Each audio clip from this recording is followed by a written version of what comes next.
México fue el anfitrión de la sexta cumbre de la Comunidad de Estados Americanos y Caribeños, que se realizó en Palacio Nacional. Desde un inicio, la cumbre generaba polémica debido a sus controversiales invitados. Los noticieros realizaron cientos de reportajes. Algunos presidentes tuvieron fuertes enfrentamientos y los debates fueron en aumento. Pero ¿cuáles fueron los temas más trascendentales de esta cumbre? ¿Podrían surgir efectos secundarios en la relación con Estados Unidos a raíz de todo lo dicho en esta asamblea? Estas y otras preguntas responde en entrevista para Enlace Judío el analista político Ezra Shabot. Hola Ezra, ¿cómo estás? Qué gusto me da saludarte. Hola, ¿qué tal, Nadia? Muchas gracias y muchas gracias Enlace Judío por esta entrevista. Ezra, tenemos que platicar de la cumbre que se llevó a cabo con los principales líderes de Latinoamérica. ¿Con qué nos quedamos? ¿Qué concluimos? Ha habido mucho debate, muchas cosas van y vienen de manera muy candente, pero de manera ya más profesional, ¿qué podemos concluir? Mira, se trata de una reunión de líderes básicamente cuyo objetivo es primordial era cuando se crea esto que se llama CELAC, la Comunidad de Estados Latinoamericanos y del Caribe, de sustituir a la Organización de Estados Americanos por considerar que pues, es un organismo que no funciona, que no sirve. Esto surge desde pues, hace varias décadas con la figura fundamentalmente de Hugo Chávez y en su momento Fidel Castro. Esto pues nunca tuvo en realidad algo importante, nunca prendió como tal, por supuesto. Y hoy se retoma en esta idea del presidente López Obrador de tratar de generar un liderazgo latinoamericano. El problema es que hay figuras difíciles de justificar. La de un presidente de Cuba, Díaz-Canel, con lo que hoy sucede, hoy no es el mundo de hace ni 20, ni 30, ni 40 años, ni 10 siquiera, y por supuesto la figura ahora de Nicolás Maduro. Son dos figuras que generaron dentro de la propia conferencia pues el choque, descalificados por Paraguay, por el presidente de Paraguay y por el presidente de Uruguay, en algo que, pues más allá de los dimes y diretes y de los hasta ofensas, insultos, el problema con estas reuniones es que no tienen ningún tipo de trascendencia, y por una sencilla razón, porque los temas que tratan son temas que están ligados a la posibilidad de crear, en la utopía del propio Andrés Manuel, es esta idea de una Unión Europea como latinoamericana. Para eso necesitarías tener primero modelos democráticos en los países latinoamericanos, cosa que todavía no tienes consolidados en muchos de ellos. Segundo, niveles de desarrollo económico que fueran relativamente comunes o que pudiesen generar o anclarse sobre algún otro país. Recuerden que la Unión Europea pues, empieza a aglutinarse en torno a Francia, Alemania, en su momento Gran Bretaña, y a partir de ahí pues, ir generando estas conexiones que le den la posibilidad del desarrollo. América Latina, desgraciadamente, y el Caribe no tienen estas características. Hay un problema de, por un lado, una miseria enorme, por otro lado, gobiernos dictatoriales o gobiernos corruptos en donde la posibilidad de controlar este tipo de situaciones es prácticamente nula. Centroamérica se habla mucho, estados desaparecidos en Centroamérica como Honduras, El Salvador, incluso Guatemala, en donde el crimen organizado hace lo que quiera. Y cuando tú decides que le vas a meter o que les vas a entregar vacunas así para coronavirus, que es fundamental, o que les vas a entregar dinero, como no hay canales institucionales, no hay instituciones que garanticen que esto funcione, pues termina convirtiéndose en parte de la estructura de corrupción.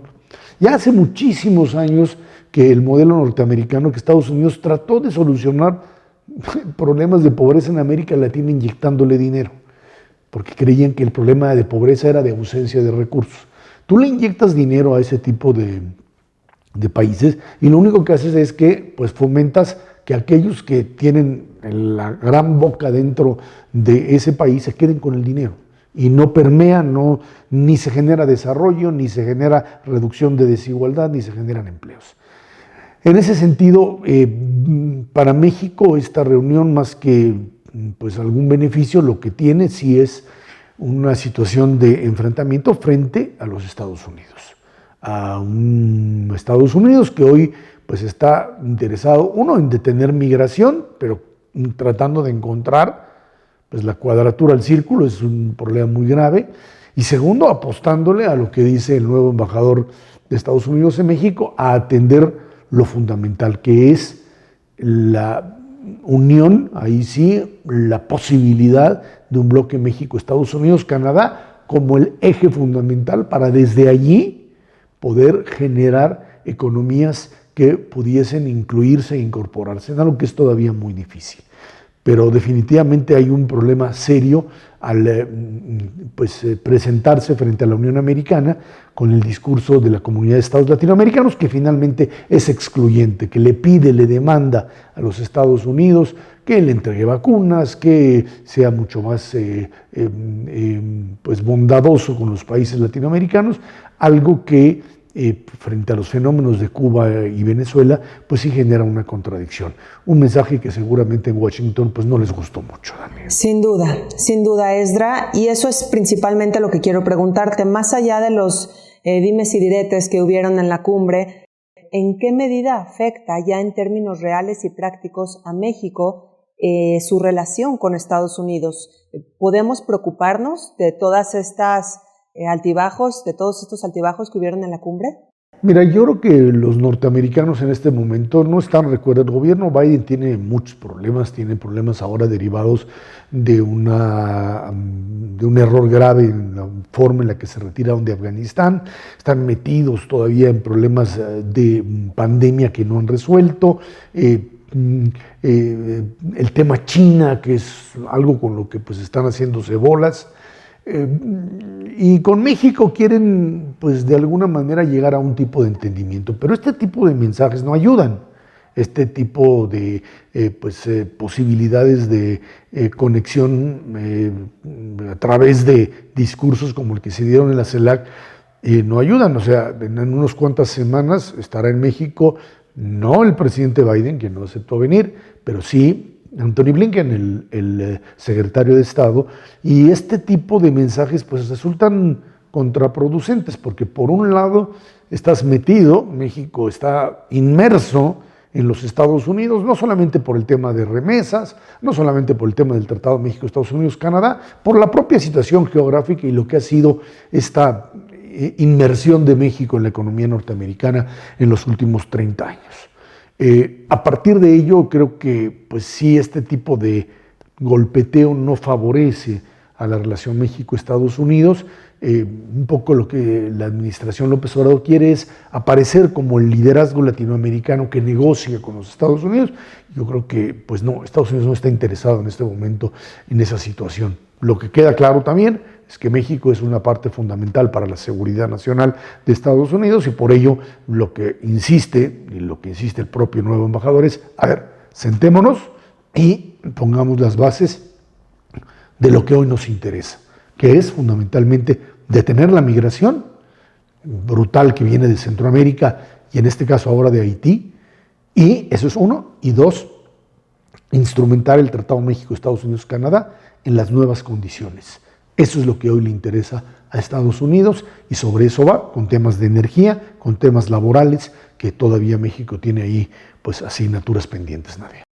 Pues esperemos, Esdra, entonces que los efectos secundarios de esta cumbre no pasen a mayores. Y es que también en México tenemos problemas, como tú lo mencionas, que todavía no resolvemos. Muchos colegios abrieron sus puertas de nuevo tras la pandemia y resulta que no estamos invictos a todavía miles y miles de contagios. ¿Cómo está la situación actual en México en temas de salubridad y sobre todo cómo está México pues conduciendo estos nuevos cambios? Mira, aquí el problema es que se tomó la decisión en México de que los jóvenes de 12 a 17 años no están siendo vacunados. Pueden irse a vacunar afuera, por supuesto, pero en general el grueso pues no tiene acceso a las vacunas de 12 a 17 años. Y a partir de eso, la posibilidad de contagio, aunque pongas las medidas que se te ocurran dentro de las escuelas, pues se te convierte en algo difícil, muy difícil de manejar. Por otro lado, pues abriste para los niños chicos, desde maternales hasta 12 años, y eso, pues hemos visto que desgraciadamente la variante Delta pues ataca a todos y esto te genera un contagio permanente. Las escuelas intentaron de alguna forma establecer, o lo están haciendo, pruebas permanentes para pues tratar de detectar. Es un problema que requiere una coordinación enorme, es muy complicado, porque te obliga a ver qué es lo que haces cuando un niño se contagia y cuando no. Y este es un juego de ensayo y error, pero sí tiene que haber un trabajo profesional y de conjunto para evitar esto, ¿no? Hay que entender además que la escuela es responsable de lo que sucede dentro de la escuela, pero los niños salen y pues en las tardes, fundamentalmente secundarias y bachilleratos, pues los jóvenes tienen contactos afuera. Y si no están vacunados para esas edades, que no lo están, bueno, pues estamos metidos en un problema de contagios. Y el otro es el tipo de pruebas que se realizan. Hay que apostar a que las pruebas que se están realizando, que se realicen, sean pruebas efectivas. Hay hoy esta tendencia, yo entiendo, ha sido un gasto enorme, pero esto de tratar un poco de autoconvencerse de que no pasa nada y entonces hay que bajar la calidad de la prueba, es un problema serio, porque productos chinos, por ejemplo, que son utilizados, no te dan el resultado adecuado y en función de eso, pues tienes falsos negativos. Y esto te incrementa esta situación. Tenemos problemas ahora derivados, los tendremos, esperemos que no sean muchos, de estas reuniones que ya se dieron, que es en Rosh Hashanah, en Kippur, lo que sucede en Sukkot o Simchat Torah, en donde esta presencia de la gente, pues que sepan que hay que seguir utilizando el cubrebocas, que hay que mantener espacios abiertos y ventilados y que hay que pues, seguir haciendo pruebas a partir de las sospechas que existan, porque de lo contrario pues no es posible encontrar una salida. Y finalmente el arma mayor, que es la vacuna, que hoy ya está autorizada para de 12 a 17 años fuera de México, que es finalmente el arma fundamental. Estas posiciones de gente antivacunas son verdaderamente suicidas, no solamente idiotas, sino suicidas. Se llevan por decirlo coloquialmente, entre las patas a muchos. Ya hemos visto a muchos, por ejemplo, en Estados Unidos, conductores de radio muy conservadores, muy ultras, de que negaban incluso la viabilidad de la vacuna o la capacidad, la fortaleza, y fallecieron ellos, sus familias. Es una tragedia realmente, porque finalmente no es un problema ideológico de que yo considero que la vacuna sí o la vacuna no.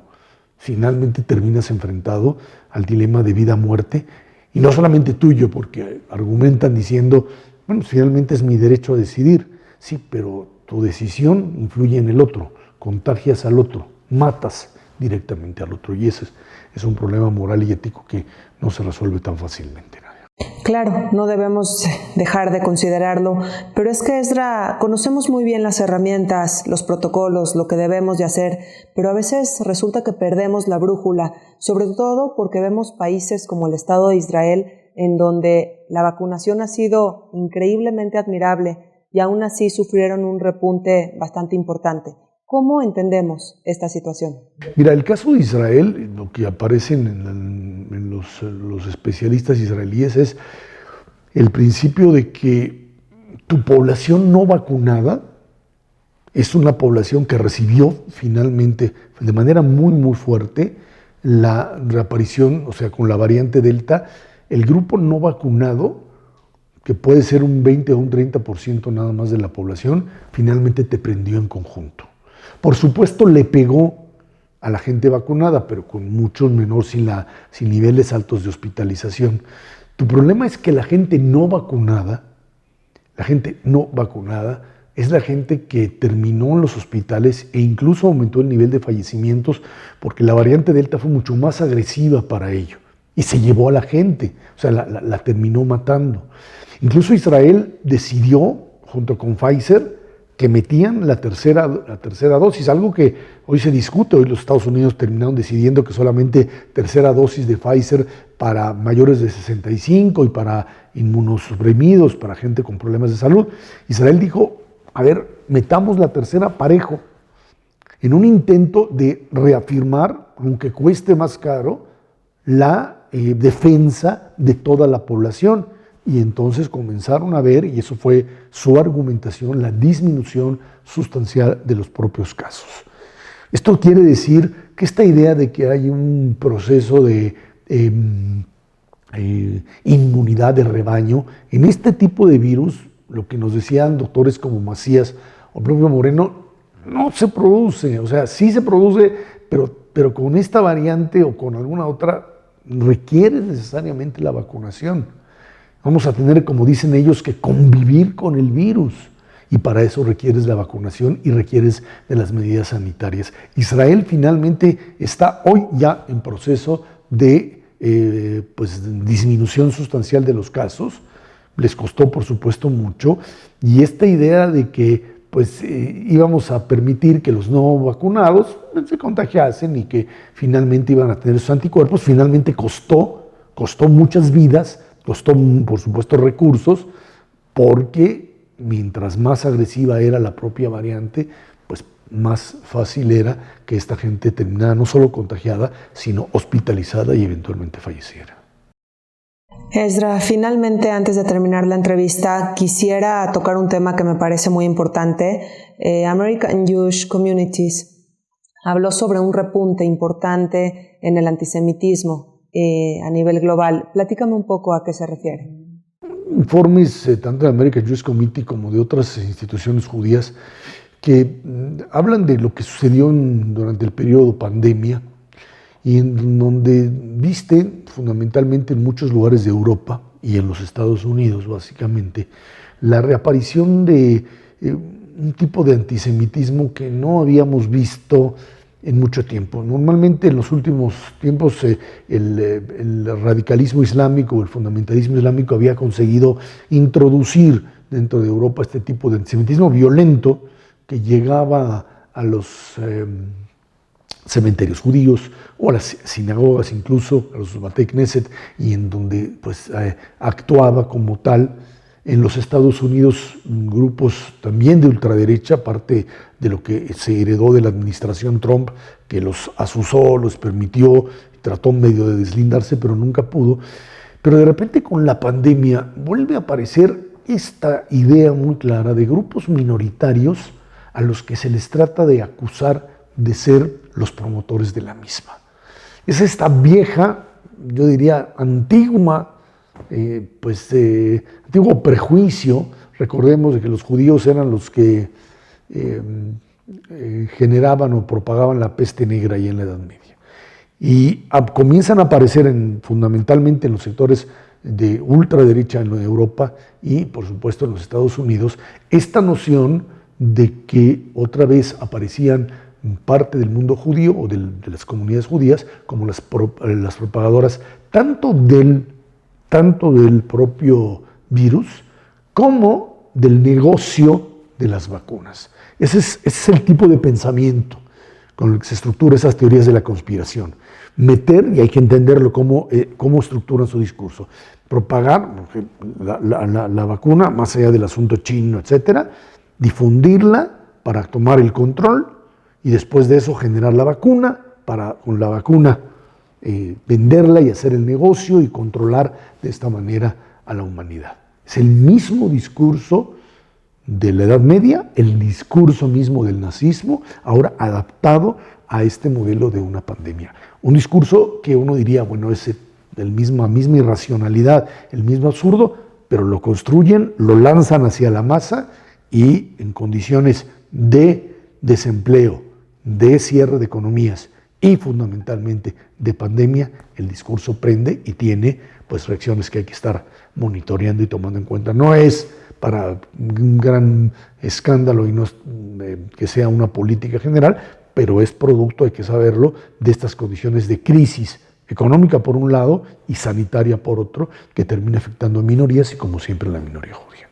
Claro, es un tema que hay que seguir muy de cerca, nos afecta directamente y sin alarmarse, pero sí seguirlo de cerca porque tenemos pues varias experiencias en el pasado que nos demuestran que tenemos que tener cuidado con esos temas.